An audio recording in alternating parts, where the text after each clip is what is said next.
Tây Côn Lĩnh, ngọn núi cao nhất vùng Đông Bắc Việt Nam. Với độ cao 2.428 m so với mực nước biển, nằm ở phía tây tỉnh Hà Giang, là một biểu tượng của vẻ đẹp thiên nhiên hùng vĩ và hoang sơ.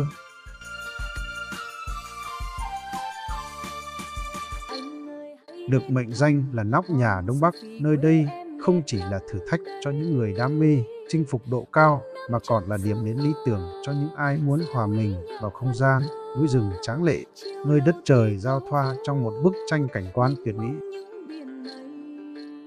Từ đỉnh núi cao vút, những thảm mây trắng bồng bềnh, những dãy núi trùng điệp đến rừng nguyên sinh xanh mướt dưới chân núi đều tạo nên một Tây Côn Lĩnh vừa kỳ vĩ, vừa thơ mộng, khiến bất cứ ai đặt chân đến cũng không thể quên. Tây Côn Lĩnh nằm trên địa bàn hai huyện Hoàng Su Phì và Vị Xuyên của tỉnh Hà Giang, gần khu vực biên giới Việt Trung. Đây là một phần của dãy núi Tây Côn Lĩnh kéo dài, nổi bật với độ cao vượt trội so với các ngọn núi khác trong khu vực. Đường lên đỉnh núi phải băng qua những con đường mòn quanh co, xuyên qua những cánh rừng, vượt qua những vách đá treo leo và đôi khi là những dòng suối nhỏ chảy xiết. Chính sự hiểm trở này đã giữ cho Tây Côn Lĩnh một vẻ đẹp nguyên sơ, ít bị tác động bởi bàn tay con người, mang đến cảm giác như lạc vào một thế giới biệt lập giữa đại ngàn. Khí hậu ở Tây Côn Lĩnh mang đặc trưng của vùng núi cao, với không khí mát mẻ quanh năm, mùa đông lạnh giá và thường xuyên có sương mù dày đặc.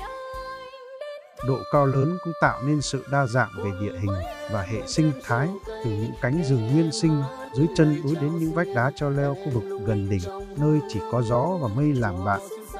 Chính những yếu tố này đã góp phần tạo nên nét độc đáo trong cảnh quan của Tây Côn Lĩnh, biến nơi đây thành một điểm nhấn trong bức tranh thiên nhiên rộng lớn của Hà Giang. Một trong những cảnh quan đặc sắc nhất của Tây Côn Lĩnh là biển mây huyền ảo trên đỉnh núi. Vào những ngày trời quang đãng, đặc biệt là buổi sáng sớm hoặc chiều tà, du khách đứng trên đỉnh có thể chứng kiến những đám mây trắng dày đặc trôi lững lờ dưới chân mình, tạo cảm giác như đang đứng trên cõi tiên. Biển mây này không cố định mà thay đổi liên tục theo hướng gió, lúc thì cuồn cuộn như sóng biển, lúc thì mỏng manh như dải lụa vắt ngang thung lũng. Khi ánh nắng đầu ngày hoặc hoàng hôn chiếu rọi, những tia sáng xuyên qua lớp mây nhuộm vàng hoặc cam rực rỡ, làm nổi bật vẻ đẹp kỳ ảo của cảnh sắc nơi đây. Từ đỉnh Tây Côn Lĩnh, tầm nhìn mở rộng hàng chục km, bao quát cả một vùng núi non trùng điệp của Hà Giang. Xa xa, những dãy núi nhấp nhô nối tiếp nhau, phủ xanh bởi rừng cây, xen lẫn là những bản làng nhỏ bé của người dân tộc thiểu số như Mông, Dao, Cờ Lao.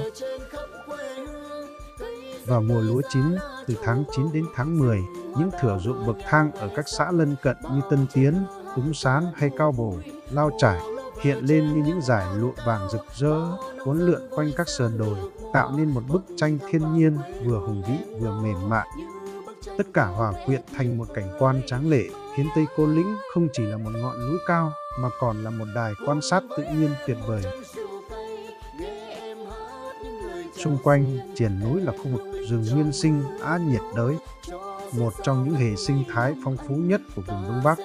Rừng nơi đây vẫn giữ được nét hoang sơ với những cây cổ thụ cao hàng chục mét, thân phủ đầy rêu xanh và dây leo chằng chịt.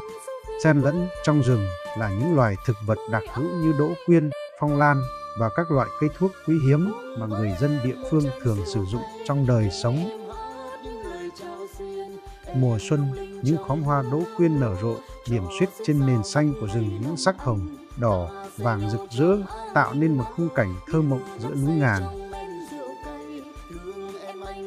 Hệ động vật ở Tây Côn Lĩnh cũng rất đa dạng, từ những loài chim quý như chim trĩ, gà lôi trắng đến các loài thú nhỏ như sóc, trồn và đôi khi là dấu vết của những loài thú lớn hơn như gấu, báo. Tiếng chim hót, tiếng gió xào xạc qua tán lá và tiếng suối róc rách chảy từ các khe tạo nên một bản giao hưởng tự nhiên, giúp du khách quên đi mệt mỏi sau hành trình leo núi gian nan. Sự đa dạng sinh học nơi đây đã làm tăng thêm giá trị cho cảnh quan Tây Côn Lĩnh, biến nơi đây thành một kho báu thiên nhiên cần được bảo tồn. Ngoài vẻ đẹp tự nhiên, Tây Côn Lĩnh còn mang ý nghĩa văn hóa sâu sắc đối với người dân Hà Giang. Với các cộng đồng dân tộc thiểu số, ngọn núi này không chỉ là nơi cung cấp tài nguyên mà còn là biểu tượng linh thiêng gắn liền với các truyền thuyết và tín ngưỡng thờ cúng của họ. Ngày nay, Tây Côn Lĩnh trở thành điểm đến hấp dẫn cho những người yêu thích khám phá và chinh phục. Hành trình leo núi không chỉ là trải nghiệm thể chất mà còn là cơ hội để du khách tận hưởng vẻ đẹp thiên nhiên, tìm hiểu văn hóa bản địa qua những ngôi làng ven đường và thưởng thức các đặc sản như thịt trâu gác bếp, măng rừng hay rượu ngô. Đến với nơi đây, du khách không chỉ được chiêm ngưỡng cảnh quan tuyệt đẹp mà còn cảm nhận được hơi thở của thiên nhiên và con người Hà Giang, để lại trong lòng những ấn tượng khó phai về nóc nhà Đông Bắc huyền thoại. Thương em anh ơi hãy đến Hoàng Su Phi.